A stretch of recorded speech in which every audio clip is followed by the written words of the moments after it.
Amen. Et je dis encore par rapport à la conformité et la révélation en théologie, dans la théologie johannique, quand je dis johannique, c'est par rapport au texte que Jean a eu à composer dans ses évangiles. La vérité est une personne. La vérité, c'est Jésus-Christ lui-même.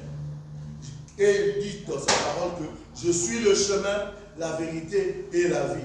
Dans Jean 14, 6.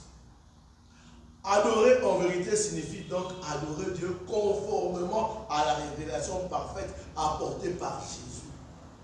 Et non selon des spéculations humaines, des traditions vides ou ignorance. Jésus dit d'ailleurs à la femme, vous adorez ce que vous ne connaissez pas. Et nous adorons ce que nous ne connaissons pas. Pourquoi? Parce que nous adorons non pas selon la vérité que Christ amène dans nos vies, mais nous adorons parce qu'on a dit que Boya toque une adoration. On a dit le réunion qui est adoration. Ce n'est pas ça, Dieu. On adore Dieu en vérité. En vérité. Et la vérité, c'est la parole de Dieu. La vérité, c'est ce que Christ te révèle par rapport à lui.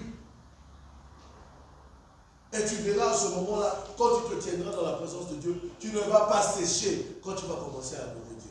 Les mots ne vont pas te manquer, parce que tu dis les choses que tu fais, c'est du vécu que tu annonces. C'est du vécu, c'est avec ton vécu que tu viens dans sa présence. Et l'influence de ton adoration dans ta vie sera différente.